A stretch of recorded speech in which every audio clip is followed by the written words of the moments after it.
ધોરણ 11 સાયન્સના વાલા મારા ભૂલકાઓ, દિવ્યેશ સર તમારું હાર્દિક સ્વાગત કરે છે તમારા લેક્ચરમાં.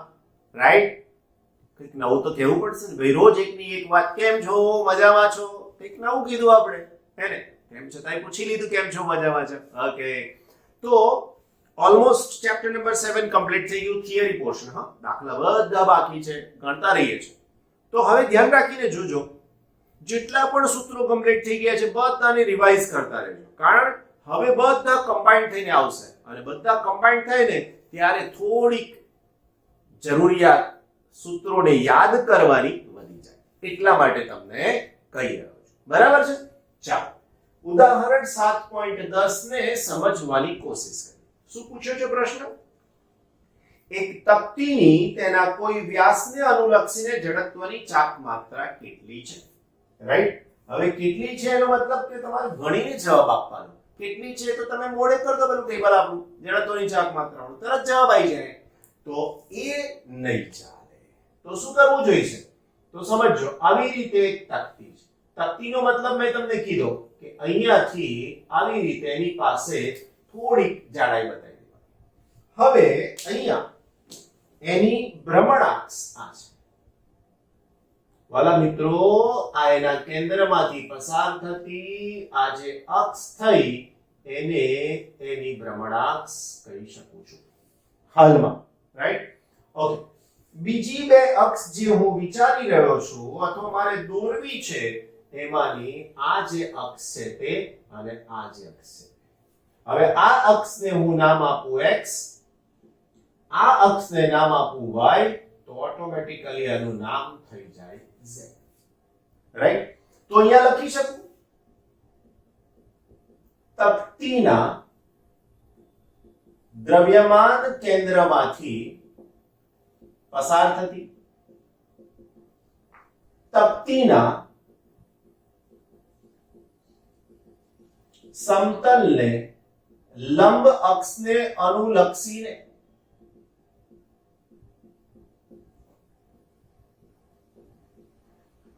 જડત્વની ચાક માત્રા. વાલા મિત્રો, I is equal to અથવા Iz લખો is equal to તકતીની જડત્વની ચાક માત્રા 1/2 mr². સમીકરણ નંબર 1, જ્યાં m બરાબર તકતીનું દળ, r બરાબર તકતીની ત્રિજ્યા. ઓકે, બીજી વાત કરીએ. તકતી એ તેના સમતલમાં આવેલ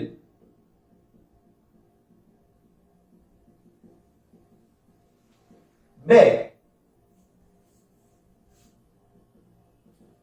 લંબ અક્ષને અનુલક્ષીને સમમિતિ ધરાવે છે.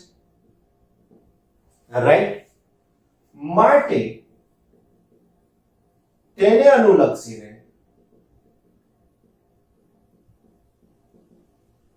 જડત્વની ચાક માત્રા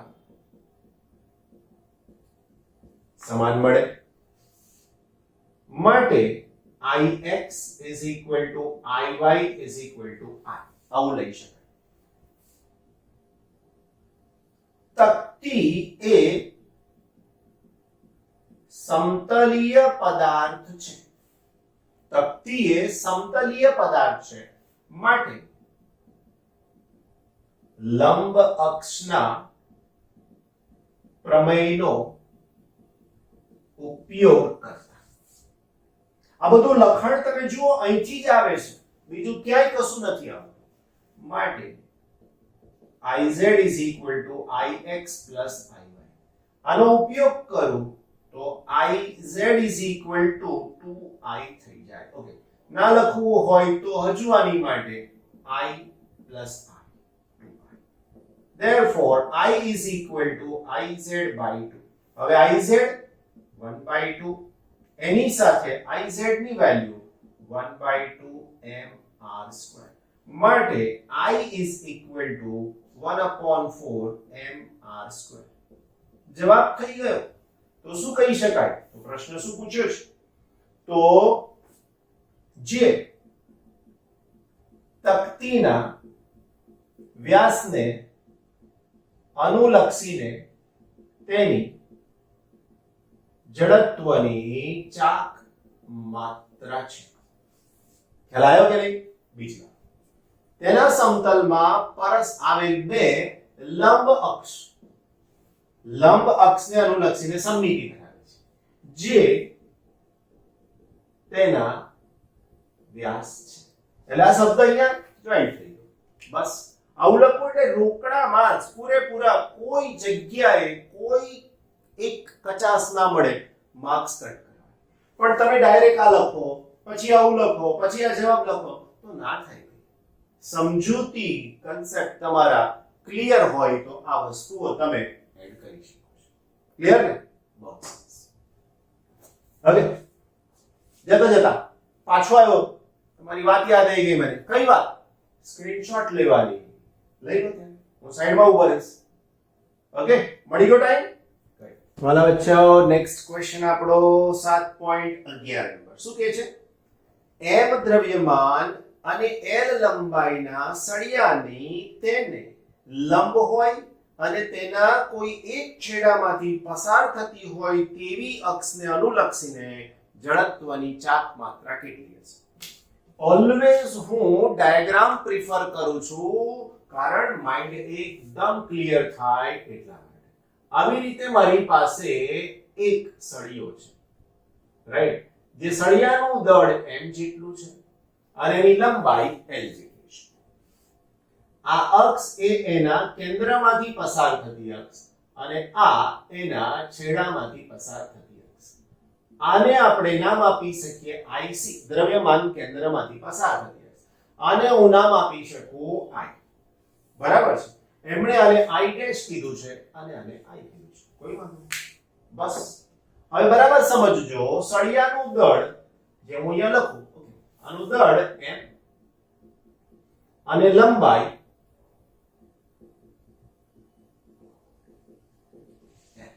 બરાબર. તો અહીંયા હું લખી શકું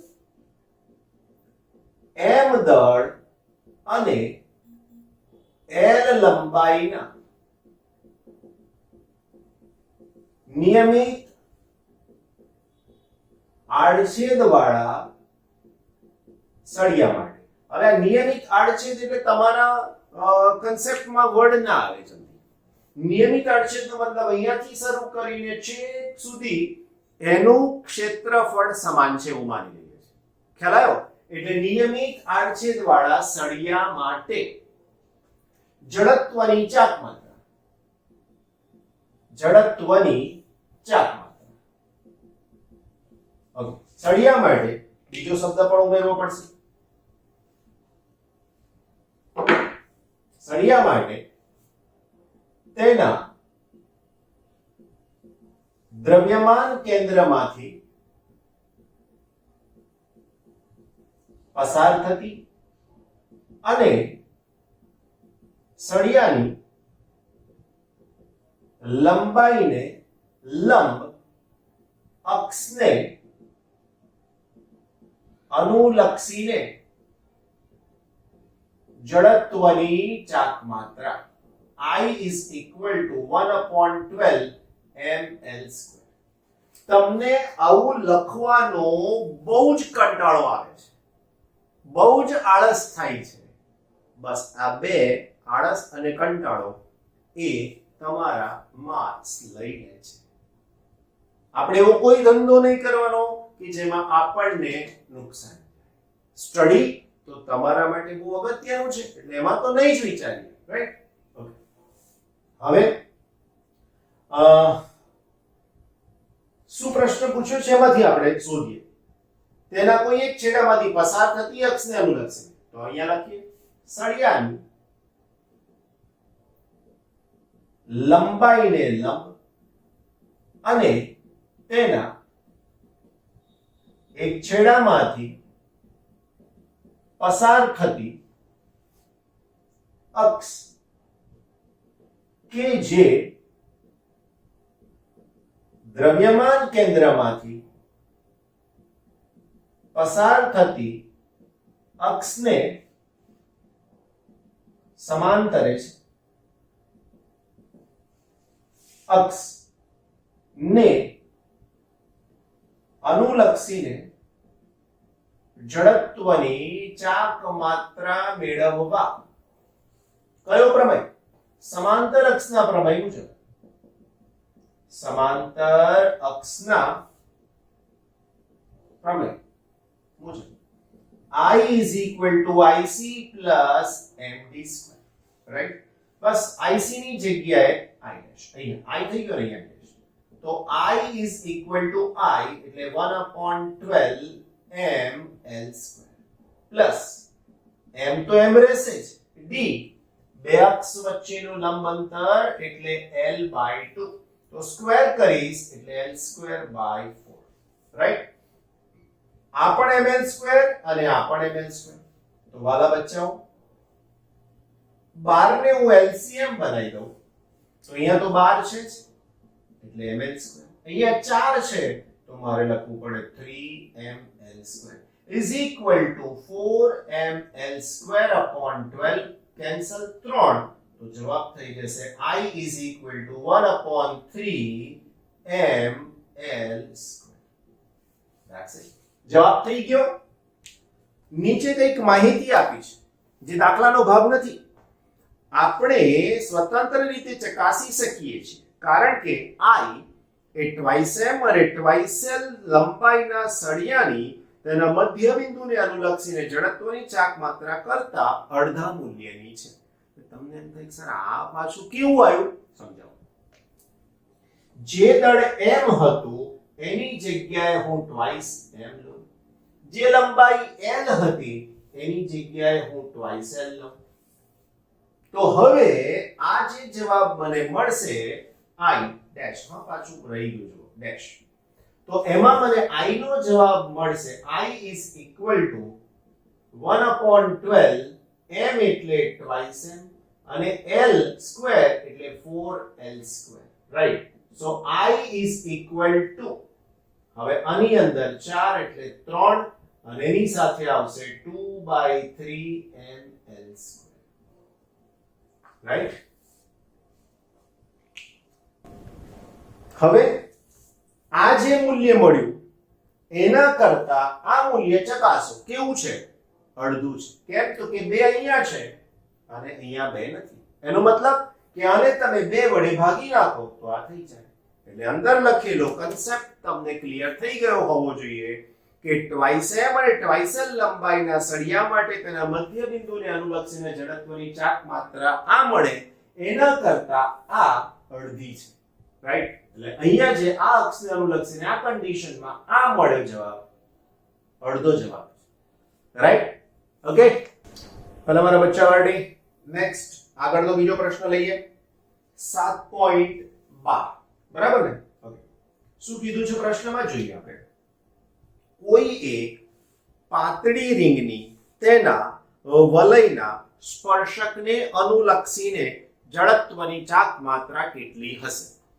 હવે સૌથી પહેલા તમને વલય એટલે રિંગ, તો આ રિંગ માટે તમને અગાઉ સમજાવ્યા પ્રમાણે આ રિંગ છે.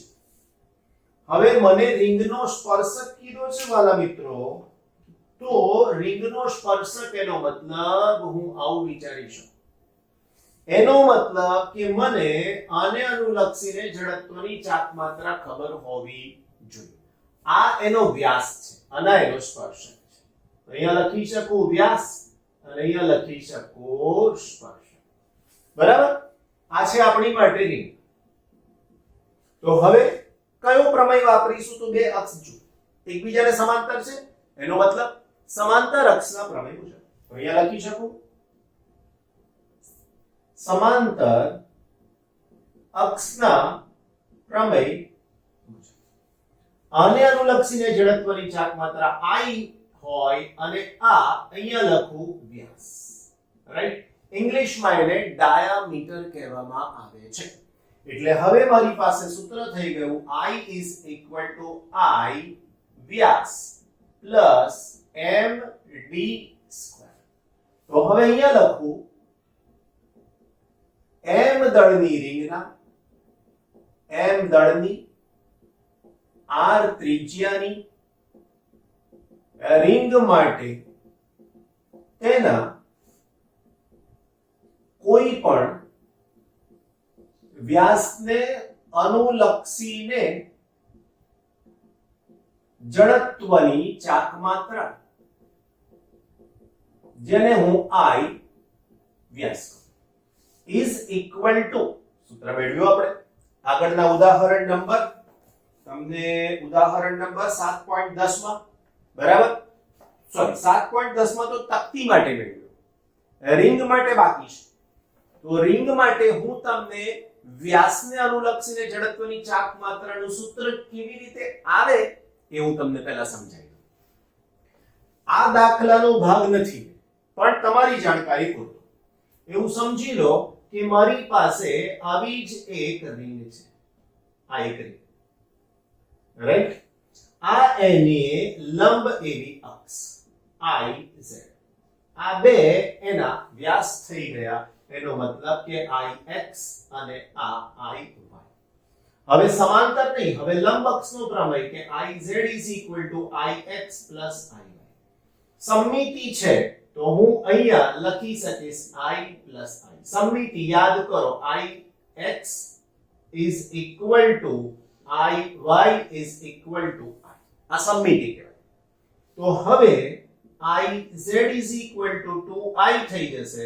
તો I is equal to IZ by 2 થાય. એનો મતલબ 1/2 mr સ્ક્વેર. કારણ આને અનુલક્ષીને જડત્વની ચાક માત્રાનું સૂત્ર થાય mr સ્ક્વેર. કશું ગોખવાનું નથી કે તો એવું સમજી લેજો, સમજાવી દીધું. હવે હું ડાયરેક્ટ અહીંયા એની કિંમત મૂકી દઈશ. તો અહીંયા મને મળશે 1/2 mr square. That's it.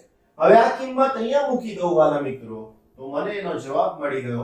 I is equal to 1/2 mr square plus m તો રિંગનું દળ છે વાલા બચ્ચાઓ. આ બે વચ્ચેનું અંતર લંબ અંતર એ પણ r જ છે, ત્રિજ્યા જ છે ને. તો અહીંયા થઈ જશે mr સ્ક્વેર. આ અડધું અને આખું તો આનો જવાબ થઈ જશે I is equal to 3/2 mr square. છે કે નહીં પ્રમાણમાં સહેલું? આ નવું વચ્ચે કન્સેપ્ટ એડ થઈ ગયો. એટલે ધારો કે તમને આ દાખલો ગણવો છે તો આની જરૂર નહીં પડે. હવે આ તમને આવડી રાઈટ. પણ ક્યાંથી આવ્યું તો કે અહીંથી. એટલે પાછું સ્ક્રીનશોટ લઈ લો એટલે તમારું કામ સરસ રીતે થઈ જાય. રાઈટ. ભલે બચ્ચાઓ નેક્સ્ટ 7.13 ટેક્સ્ટ બુકમાં પેજ નંબર 168 પર છે. પ્રાથમિક સિદ્ધાંતોના આધારે સમીકરણ 7.38 મેળવો. 7.38 એટલે એમણે તો પહેલું જ કીધું છે. જવાબની અંદર આપણે 3 મેળવવાના છે. તમને પરીક્ષામાં પૂછે તો 3 મેળવવાના. 3 માર્ક્સનો દાખલો હોય તો 1 માર્ક્સમાં હોય તો 1 ચાલે. રાઈટ. હવે સમજજો ટેક્સ્ટ બુક પ્રમાણે પહેલું સૂત્ર, બીજું સૂત્ર આપણા પ્રમાણે આપણે મેળવવા જઈ રહ્યા છીએ. સૌથી પહેલા ચાક ગતિમાં કોણીય પ્રવેગ alpha is equal to d omega by d. થાય આવું લખી શકું. માટે alpha into dt is equal to d omega. માટે d omega is equal to alpha into dt. સંકલન કરતા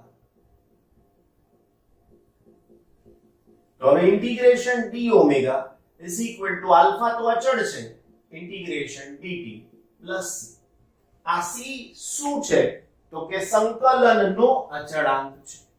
જ્યાં c બરાબર સંકલનનો અચળાંક. આપણે ફિઝિક્સમાં બહુ રેર કેસની અંદર આ કન્સેપ્ટનો યુઝ કરીએ છીએ. જો અહીંયા હું લિમિટ મૂકી દઉં પ્રારંભિક અને અંતિમ તો આ c મૂકવાની આવશ્યકતા રહેતી નથી. ફરીથી એકવાર c એ સંકલનનો અચળાંક છે. આ પ્રારંભિક અને અંતિમ લિમિટ મૂકી દો તો આ c ની જરૂરિયાત રહેતી નથી. કેટલાક સ્પેશિયલ કેસમાં એની જરૂર પડે છે જે આપણે હાલમાં અહીંયા લીધું છે.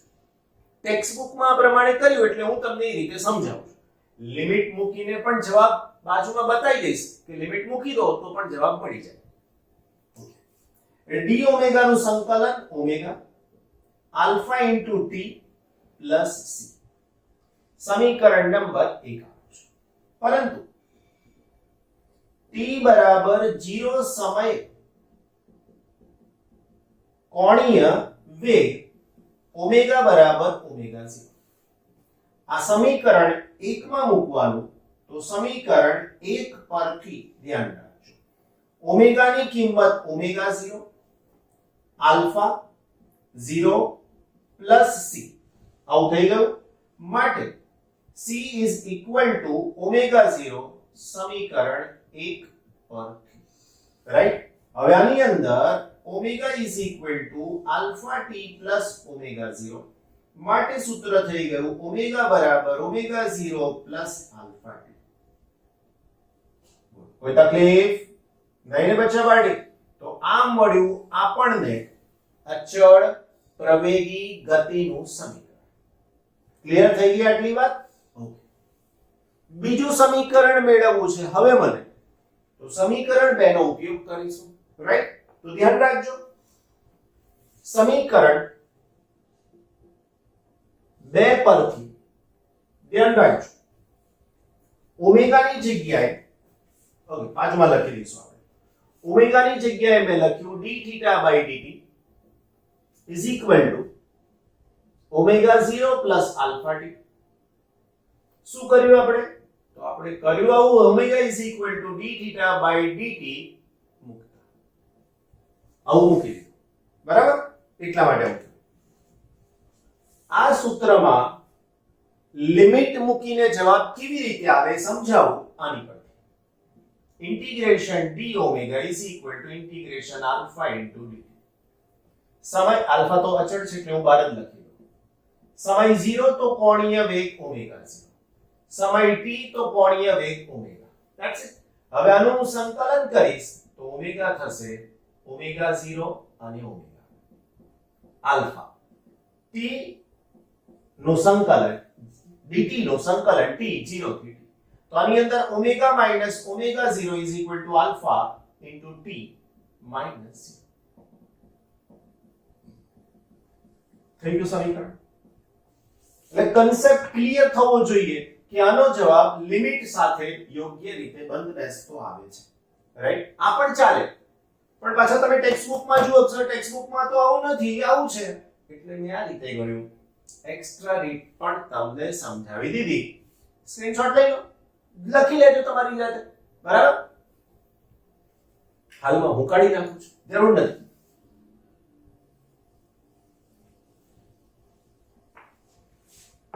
ઓકે વાલા બચ્ચા, હવે મારી પાસે સંકલનના આગળના સ્ટેપમાં આવું આવશે. d theta is equal to omega 0 into dt alpha into t into dt. હવે ધ્યાન રાખજો, હું લખું છું સંકલન કરતા. રાઈટ? તો integration d theta it is equal to omega 0 integration dt plus alpha integration t dt. બોલો પડી ખબર? હવે હું લિમિટ મૂકીશ તો શું થઈ શકશે આની અંદર? તો આલ્ફા ટી અને dt. ધ્યાન રાખજો, જે જાણીએ છીએ મૂકવાની. 0 સમયનું સંકલન છે 0, પ્રારંભિક સ્થાન દર્શાવશે θ0. અહીંયાનું આવશે t, અહીંયાનું આવશે t અને અહીંયાનું થશે θ. કરેક્ટ? માટે હવે ધ્યાન રાખજો, થીટા આનું સંકલન થયું તો θ0 થી θ. ઓમેગા 0 m ના m રહેશે અને dt નું સંકલન t 0 થી t પ્લસ આલ્ફા. આ t નું સંકલન થઈ જશે t2/2 0 થી t. કરેક્ટ? હવે આના જવાબમાં θ માઈનસ θ0 ઓમેગા 0 અહીંયા આવશે t પ્લસ 1/2 આલ્ફા t2. વાલા મારા ભૂલકાઓ, તમને આ બીજું સમીકરણ પણ મળી ગયું અચળ પ્રવેગી ગતિ માટે. રાઈટ? ત્રીજું સમીકરણ મેળવવા શું કરીએ? તો ત્રીજું સમીકરણ મેળવવા હું સમીકરણ 2 પરથી લખું છું, ધ્યાન રાખજો. સમીકરણ 2 પરથી omega, okay, t is equal to omega minus omega 0 divided by alpha. ડાબી બાજુ લઈ જાઓ અને છેદમાં લઈ જાઓ, જેને સમીકરણ 3 માં મૂકતા. રાઈટ? તો હવે મને શું મળશે આન્સર? તો આન્સર વાલા બચ્ચાઓ આવો કંઈક થઈ ગયો ને, theta minus theta 0 is equal to omega 0. t ની કિંમત omega minus omega 0 divided by alpha plus 1/2. હવે આલ્ફા ની વેલ્યુ તો આલ્ફા રહેવાની જ છે, પણ સાથે સાથે omega minus omega 0 divided by alpha whole square. Right? માટે theta minus theta 0 is equal to આની સાથે ગુણાશે એટલે omega 0 omega minus omega 0 square upon alpha plus 1/2. Right? Alpha આ સ્ક્વેર છે, તો હવે હું શું કરીશ? વર્ગ પ્રમાણે સાદું omega square minus 2 omega omega 0 plus omega 0 square અને આલ્ફા રહ્યા ને તો એનો પણ સ્ક્વેર. આ આલ્ફા ની સાથે આ કેન્સલ. હવે લસા 2 આલ્ફા અને અહીંયા આલ્ફા, તો હવે મારી પાસે theta minus theta 0 is equal to લસા થઈ જશે વાલા મિત્રો 2 આલ્ફા. બરાબર? બે અહીંયા નથી એટલે 2 ઓમેગા 0 અને ઓમેગા માઈનસ 2 ઓમેગા 0 સ્ક્વેર બે આવશે ને લસાના. રાઈટ? પ્લસ ઓમેગા સ્ક્વેર આની સાથે minus 2 omega omega 0 plus omega 0 square. વાલા મારા ભૂલકાઓ તમે આને આ બાજુ લઈ આવો તો 2 આલ્ફા થીટા માઈનસ થીટા 0. જો આ જેવું પ્લસ છે એવું જ આ માઈનસ છે, ઉડાડો. રાઈટ? ઓકે, આ પ્લસ છે તો હું પહેલા લખી દઈશ ઓમેગા સ્ક્વેર. આ 2 ઓમેગા 0 છે, આ ઓમેગા 0 છે, એક માઈનસ છે ને એક પ્લસ છે, તો અહીંયા આવશે minus omega 0 square. That's it. This is the third equation. Right? એનો મતલબ અચળ પ્રવેગી ગતિના ત્રણ સમીકરણો 2, 3 અને 4 ગાણિતિક રીતે સૈદ્ધાંતિક રીતે મેળવ્યા છે. ટેક્સ્ટબુકમાં લખ્યું છે સમીકરણ 7.38 નું સંકલન કરીને 7.39 મેળવી શકીએ, અને આ તારવણી અને સમીકરણ 7.40 ની તારવણી સ્વાધ્યાય તરીકે છોડેલી છે. સમજો, તમે પરીક્ષામાં એવું નહીં લખી શકો કે સ્વાધ્યાય તરીકે છોડી છે, તમારે તો ગણતરી કરવી જ પડશે. ચાલશે જ નહીં? સમજાઈ ગઈ ને વાત? બસ તો પછી આ બધું તમારી પાસે આપેલું નથી, સરસ મજાનો સ્ક્રીનશોટ લઈ લો એટલે તમારું કામ પૂરું થાય. Right? So that's all four today's lecture. આજના લેક્ચર માટે આટલી વાત પૂરતી છે. નેક્સ્ટ પાછા જ્યારે મળીશું ત્યારે બીજી વાત આગળ વધારીશું. Okay, till then take care and physics ને વાંચતા રહેજો, તૈયાર કરતા રહેજો. Right? Thank you so much.